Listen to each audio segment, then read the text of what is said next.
Antes de mais, gostaria de deixar uma palavra de apreço ao Congresso.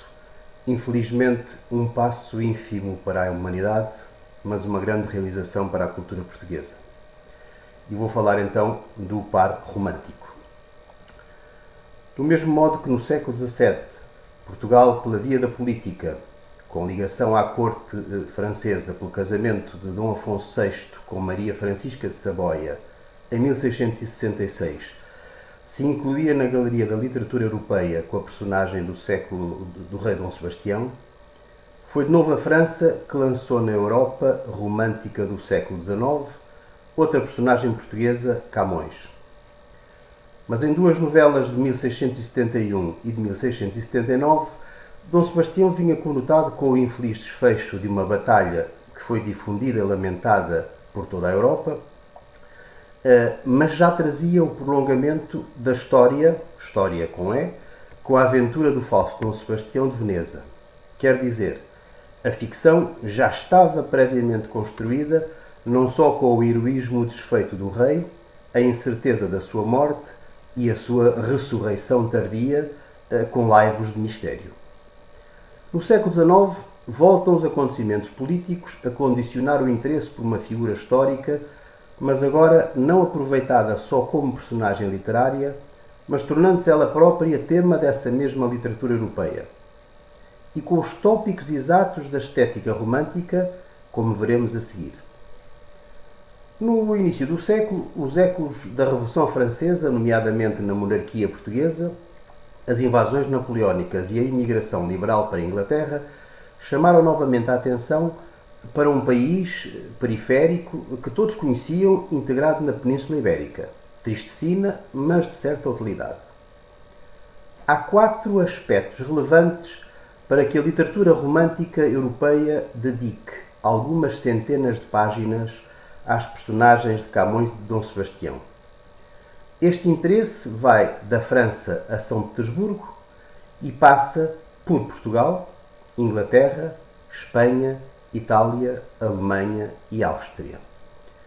Aqui, neste trabalho, só falaremos do teatro, embora, na verdade, tenha chegado a todas as expressões artísticas, literárias, pictóricas, musicais. Primeiro aspecto. O grande número de traduções de Os Lusíadas em línguas de mais fácil divulgação não é novidade. Inédito é, sim, a atenção que algumas delas, as mais importantes, dão aos comentários que acompanham o poema e que ajudam a compreender o gênio e a vida do poeta. Por um lado, a de William Julius Mickle, poeta escocês, segunda publicada na Inglaterra em 1776, que obteve muito sucesso na altura, com 1000 exemplares vendidos, e também no século seguinte. Tem uma longa introdução do autor, que na realidade não fez uma verdadeira tradução, mas se apropriou do poema e da epopeia lusitana, traduzindo-a e transformando-a na epopeia do comércio, um poema em louvor à expansão marítima e em defesa da Companhia das Índias Orientais, que era, afinal de contas, uma das patrocinadoras da tradução. Embora diferindo muito do original, está adaptado ao gosto poético da época e retrata a natureza em estilo pré-romântico. Outro aspecto, em França, a tradução de Jean-Baptiste Joseph Millet, em 1816, que o autor refundiu em 1825. Além do texto de introdução do próprio Millet, tem uma extensa nota de Charles Magnan sobre a vida de Camões, que recupera os tópicos da vida amorosa, aventurosa e dramática do poeta. Em segundo lugar, em 1812, na Biographie universelle ancienne et moderne, editada por Michaud Frère, que é conhecida por Biographie universelle Michaud, aparece a entrada Louis de Camoens, escrita por Madame de Staël.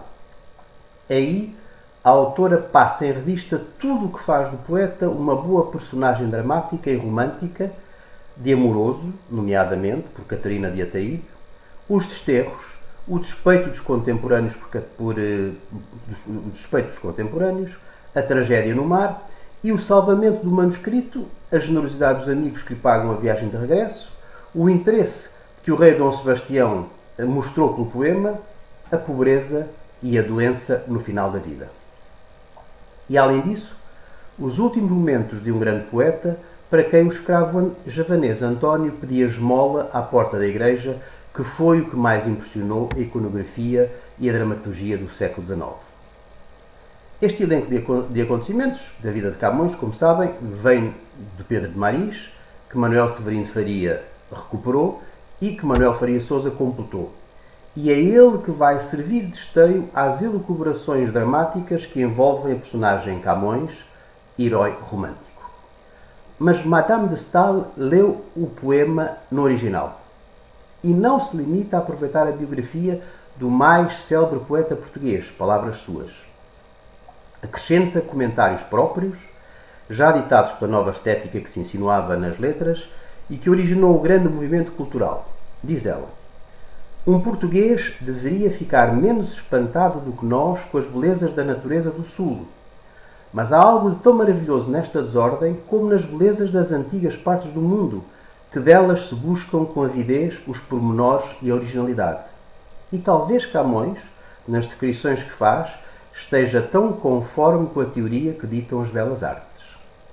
A versificação dos Lusíadas tem tanto de encanto e de pompa na língua original que não somente os portugueses de espírito cultivado, mas até as pessoas do povo, sabem algumas estrofes de cor e dizem-nas com delícia e prazer.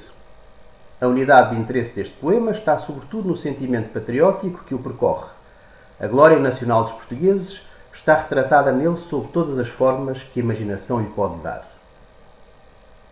Um terceiro aspecto, que também não pôde deixar de pesar no interesse dos artistas sobre o tema Camões, foi a publicação em 1817, como sabem, da edição monumental dos Lusíadas, patrocinada por Morgado de Mateus, em edição de 210 exemplares, destinados unicamente a ofertas.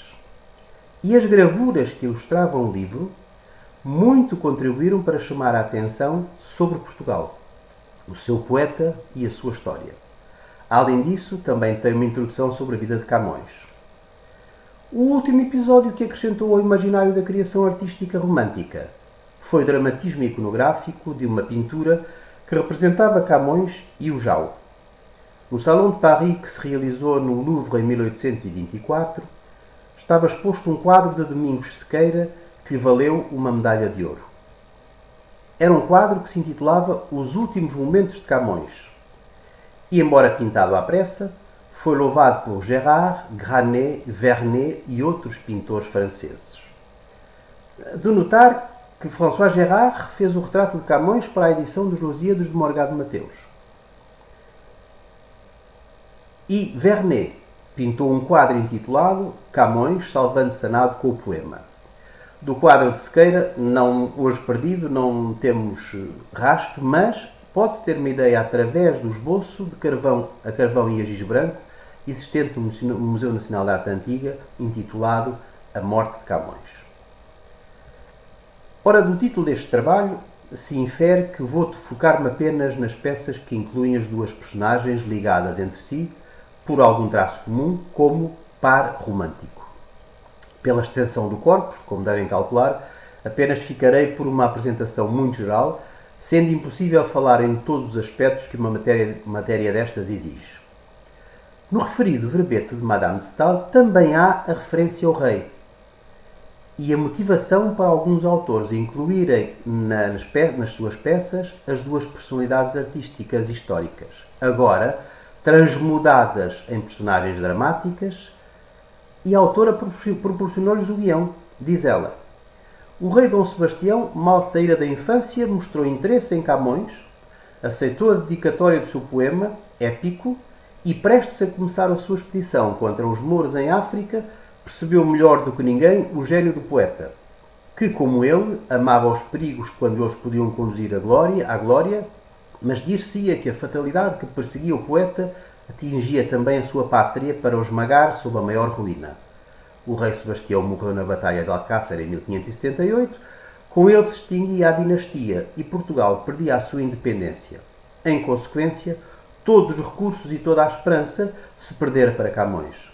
A sua pobreza era tal que durante a noite um escravo que trouxera da Índia mendigava nas ruas para prover à sua subsistência. É então, a partir deste momento, que Camões e Inês de Castro, pelo viés do episódio dos Lusíadas, passam a ser personagens habituais dos diversos estilos literários da Europa. Dom Sebastião já tinha aparecido antes, sobretudo nos séculos XVI e XVII, nomeadamente com George Peele em 1594 e John Dryden em 1690, mas por causa de Alcácer Quibir e também da história do falso Dom Sebastião de Veneza. Agora, pela sua ligação a Camões, integra em outro registro o rol das personagens românticas. Temos então, de 1812 a 1891, contam-se 41 textos com o tema. 35 peças dramáticas no teatro europeu e 5 no teatro no Brasil, duas delas que são consequência das comemorações do tricentenário da morte do poeta, e um drama de Alejandro Tapia Rivera, considerado o pai da literatura de Porto Rico, representado a 2 de agosto de 1868 no Teatro da capital do arquipélago, e que foi mais tarde refundido numa edição de 1878. Os protagonistas destas peças são Camões, 18 peças, ou Dom Sebastião, 9, ou ambos ao mesmo tempo, 14, que é aquilo que nos ocupa agora. Claro que neste cômputo não consideramos o Frei Luís de Sousa, onde as duas personagens são apenas personagens alludidas e as designações variam e podemos então distribuí-las assim. 11 dramas, 6 dramas históricos, 9 peças líricas, 6 tragédias, 8 cenas ou poemas dramáticos, e as duas designações aparecem, e uma comédia. Nesta apresentação, como devem também calcular, por ser tão vasta a matéria, faremos apenas referência às peças que incluem o par romântico. E para vermos como de Portugal à Rússia, estas nossas duas figuras históricas foram pretexto e contribuíram para a exaltação do ideal romântico que percorria toda a Europa. E não estamos a falar só de repertório literário, que após a sua feitura fica depositado na estante. Com apenas 3 exceções, todas as peças viram as tábuas do palco e tiveram sucesso suficiente para justificarem uma edição tipográfica.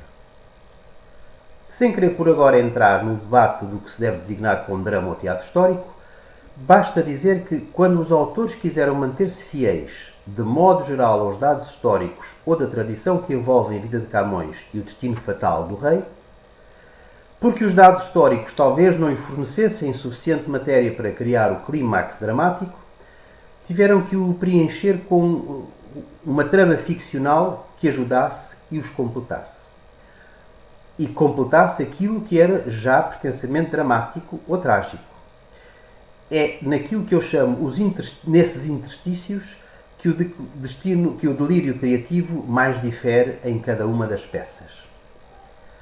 3 títulos deste conjunto usam a mera utilização dos nomes para as suas personagens. 2 deles transmudando mesmo o escravo da tradição e transformando em personagens femininas. Estão neste caso 2 óperas de Henri de Saint-Georges, L'Esclave de Camões, de 1843, a reformulação desta peça, do mesmo autor, do mesmo tema, Alma l'Enchanteresse, de 1878, e as escravas chamam-se Griselda e Alma, respectivamente. Por agora, de forma esquemática, podemos enunciar os topoi que chamaram a atenção dos autores românticos. Relativamente ao rei, sempre assim referido e raras vezes como Sebastião, as características que mais o identificaram ficcionalmente são o seu caráter exaltadamente cavaleiresco e, por isso, em perspectiva romântica, com pendor para a figura do herói enamorado, e até um certo ar de frivolidade em alguns casos. E, em segundo caso, também o seu destino fatal. Do primeiro aspecto, o aspecto histórico exaltadamente cavaleiresco, por exemplo, temos a apreciação de Inês, que é uma personagem que podemos considerar com laivos de sebastianismo, na tragédia do austríaco von Chézy de 1832. Diz ela: Eu era criança quando vi Sebastião, no momento em que passava revista ao exército sedento de batalha, ao despedir-se da sua querida pátria. Como a sua imagem ainda brilha diante de mim, Creio que o mundo jamais terá visto tão maravilhosa criatura. Parecia um anjo com palmas de salvação. O lado amoroso, tema caro aos românticos e o mais produtivo para ambas as personagens a que chamei par romântico, aparece logo na peça da autoria do francês Martin Deslandes de 1829, que considero uma peça fundadora, pois quase todos os meandros dramáticos que aborda vão ser utilizados de vários modos por autores posteriores. Relativamente a Dom Sebastião, à sua época, é o delírio imaginativo e até anacrónico. O rei aparece casado, com uma rainha que não é nomeada, e tem algumas afirmações de amante frívolo e despreocupado. Por exemplo, a rainha tem uma alma sensível e, embora sob o manto real, ama-me. Diria, como uma boa burguesa ama o marido quando tem alguma inclinação por ele. Estamos em pleno devaneio. Mas há outras mais ligeiras, como esta do drama do italiano Leone Fortis, de 1851.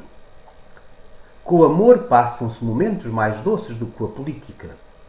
E em clave ainda mais descabida da mesma peça, sim, amo Portugal e Portugal ama-me.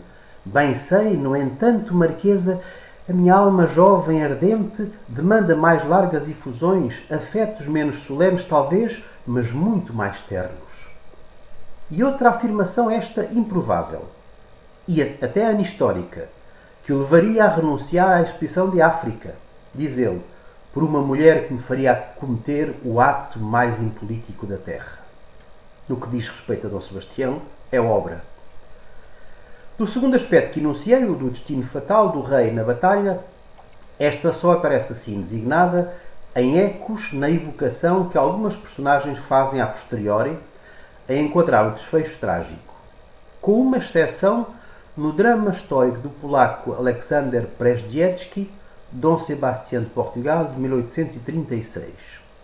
E mesmo assim tem uma função dramática. O Duque de Alba e o Capitão Aldana descrevem a batalha de Alcáçar e diz-se que ninguém viu cair o rei, ninguém encontrou o seu corpo no campo de batalha. Frase que serve o intuito do drama, a utilização da história do falso Sebastião de Veneza e a sua morte à mão dos espanhóis. O complemento dramático que caracteriza historicamente Dom Sebastião, para além da sua qualidade de monarca, é unicamente a batalha.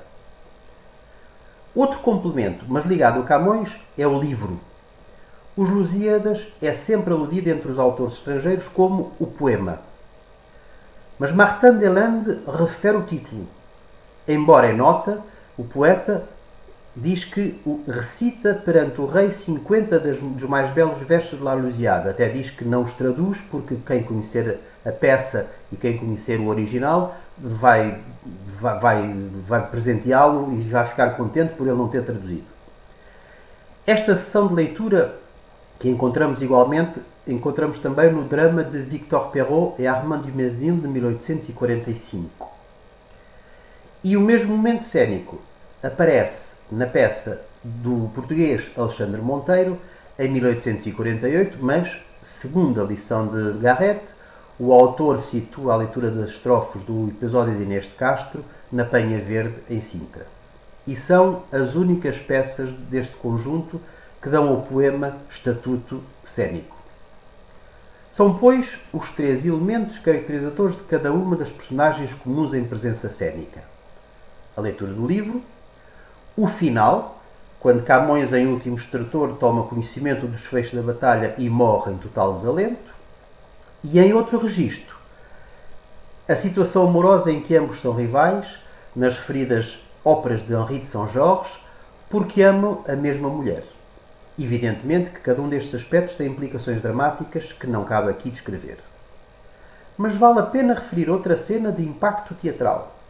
Tem a ver com a presença do Sebastião redivivo, aproveitando a história do Sebastião de Veneza.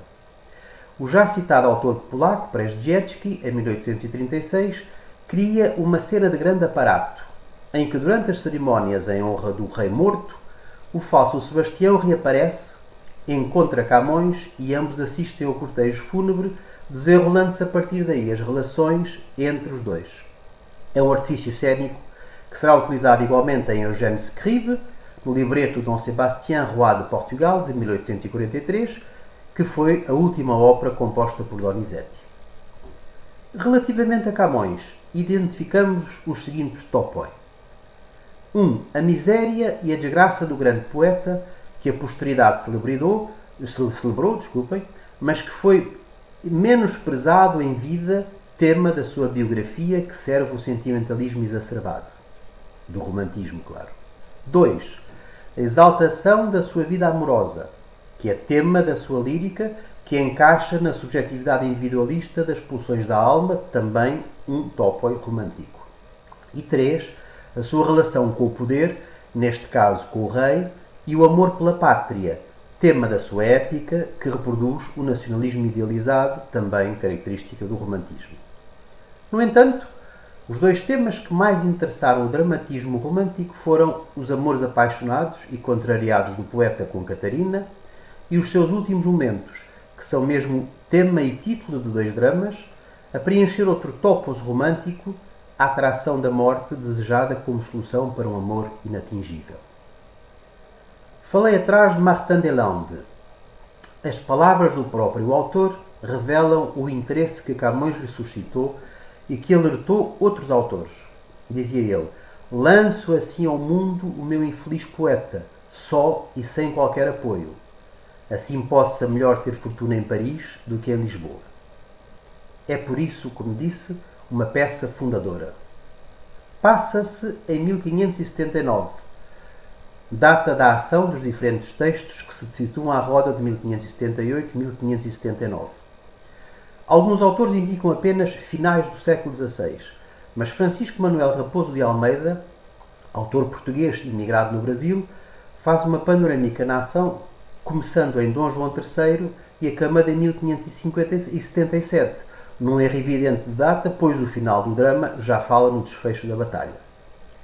É o único que reproduz a frase que tradicionalmente é atribuída ao poeta, aqui acrescentada com uma achega dramática no contexto do enredo.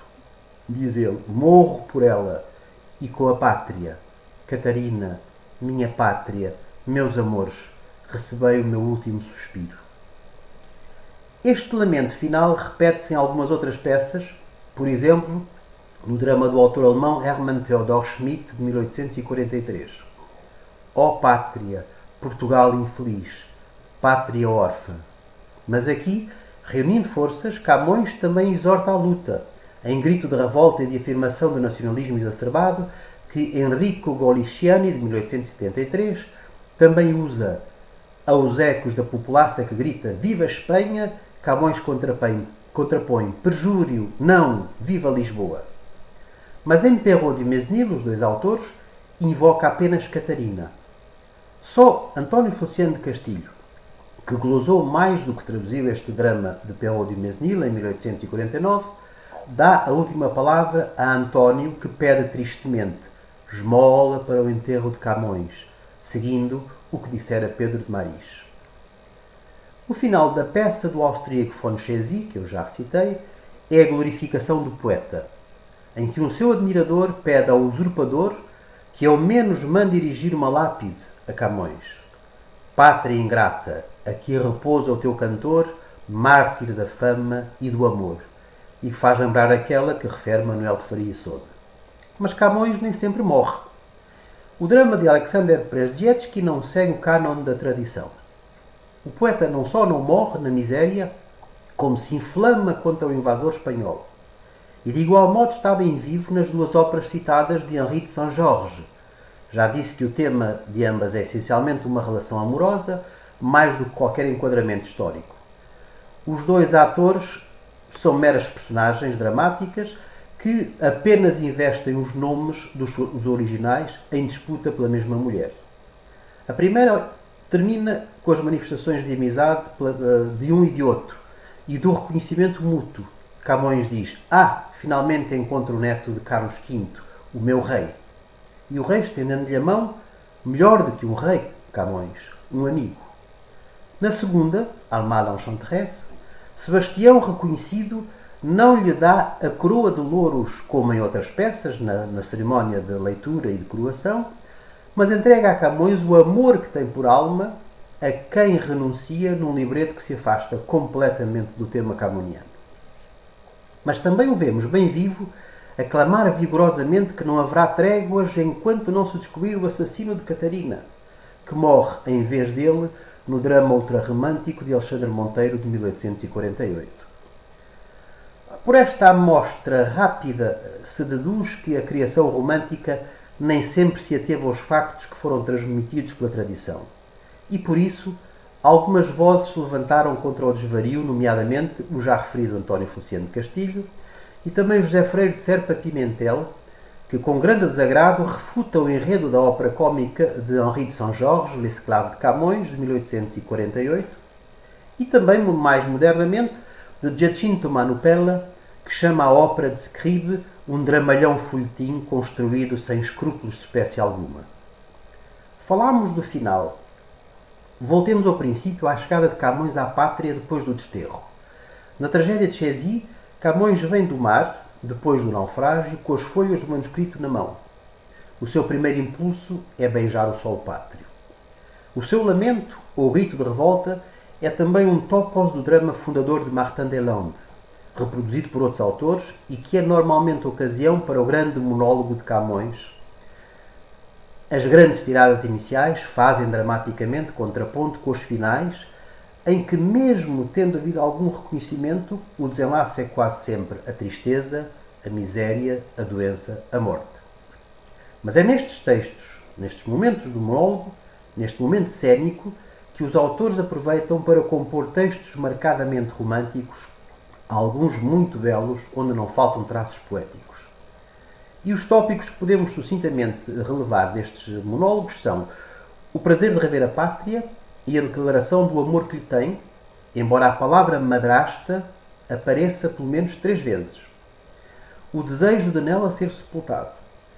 A invocação à saudade de Catarina, sem saber se ela ainda o ama. Em Martin Deslandes, talvez o texto mais apuradamente romântico, há uma imprecação pungente de Camões ao destino, que o abandonou, que é um dado, aliás, curioso, num género específico, o drama, e que aqui também apresenta 5 atos, como na tragédia. Em quase todos os autores podemos isolar estas grandes tiradas de Camões como textos que servem igualmente de caracterização da personagem. Personagem que chega à pátria. No caso de Scribe Donizetti, estes grandes monólogos, estas grandes tiradas, transformam-se na famosa área do repertório para barítono, O Lisbona al fin ti miro, que é uma área muito bonita, que aliás a peça de Donizetti é uma das... a grande peça de Donizetti é mesmo talvez o supra-sumo e foi a última obra que ele fez. Ao contrário, na peça de Raposo de Almeida, o grande monólogo de Camões não é o da chegada, mas o da partida. O poeta vai acompanhar o rei na expedição africana e lamenta o amor e a terra que deixa. E na peça do catalão Juan Federico Muntadas, La Última Noche de Camões, de 1853, em versos frouxos de redondilha maior, o poeta chora a perda do rei, da sua Catarina e da Lusitânia infausta. Aquilo a que chamei os interstícios dramáticos, que ajudam a enquadrar estes tópicos tradicionais, em quase todas as peças giram à volta de 2 aspectos fundamentais. O trio amoroso, Catarina, outrora amada por Camões, continua fiel, mas é pretendida por alguém, ou está prometida a outro, ou até em Leone Fortis aparece já casada com o Duque de Soria, primeiro-ministro de Portugal. Segundo aspecto, a invenção de uma conjura dramática tramada por diferentes personagens, segmento muito produtivo e variado. Traidores que conspiram com a cumplicidade de Filipe II para que este venha a sustentar-se no trono português, antevendo desde já a morte de Camões, de Dom Sebastião, e que conduzem o mistério envolvente até ao desenlace final.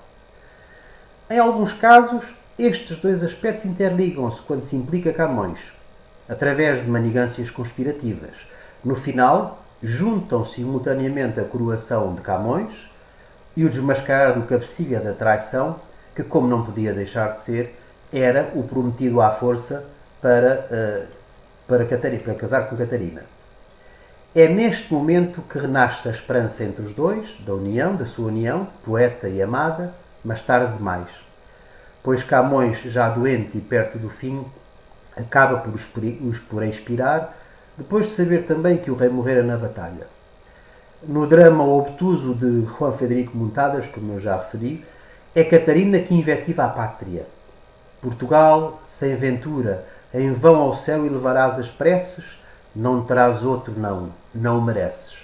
O que aliás é espantoso, pois mesmo sendo uma peça obtusa como lhe chamo, mostra que uma afirmação destas teria algum eco numa plateia porto-riquenha que conhecedora da personagem e que devia estar a par dos problemas da personagem. O locus horrendus é comum na maior parte das peças. Um albergue sórdido, onde estão os encontros dos dois conjurados ou dos conjurados para a traição que entregará Portugal à Espanha ou onde Camões e o servo estão abolutados miseravelmente depois da vinda do desterro. É também o local onde o poeta morre. Em alguns casos, morre no hospital. Curiosamente, o início da peça de Chézy, de 1832, que eu já referi também, prefigura o mais característico locus horrendus romântico. Área rochosa, selvagem, à beira-mar, com uma cabana de pescador. É de noite, chove e troveja fortemente. O mar está revolto. Mas aqui, curiosamente, ao contrário do local de perdição, é o local de salvação. Porque depois da tempestade, Camões surge do mar com as folhas do seu manuscrito. Não posso deixar de referir, até com algum desalento, que os dramaturgos franceses levaram ao extremo a incongruência criativa e um desconhecimento total da situação geográfica de Portugal. Por exemplo, fazem Dom Sebastião invocar uma Nossa Senhora del Pilar. Atribuem uma paixão do rei pela Marquesa de Fuentes. Ou criam um primeiro-ministro naquela época, Duque de Soria, e outro de nome Dom Silvio de Morenas. Henri de Saint-Georges põe a escrava de Camões, Griselda, a pedir esmola para o ame e a dançar no Prado, que refere em Didascália ser uma praça de Lisboa. E inventou outra de nome Alma, talvez por ter dito algures que há também uma tradição de uma bárbara na vida de Camões. Nesta sua ópera Alma l'Enchanteresse, vemos o rei em Goa, coisa rara, a evocar um exotismo caro aos românticos e fazendo as delícias das plateias europeias com as danças que a escrava Alma executa no decorrer da ação. E pronto, ainda que não abordar a lista total das 41 peças com o tema Camões, este balanço que agora se apresenta, relativo às duas personagens, deixa entrever que o restante do conjunto não será muito diferente do que aqui foi enunciado. Bom, mas isso seria objeto de outra comunicação, que não é o caso, nem o momento, nem o tempo agora. Muito obrigado.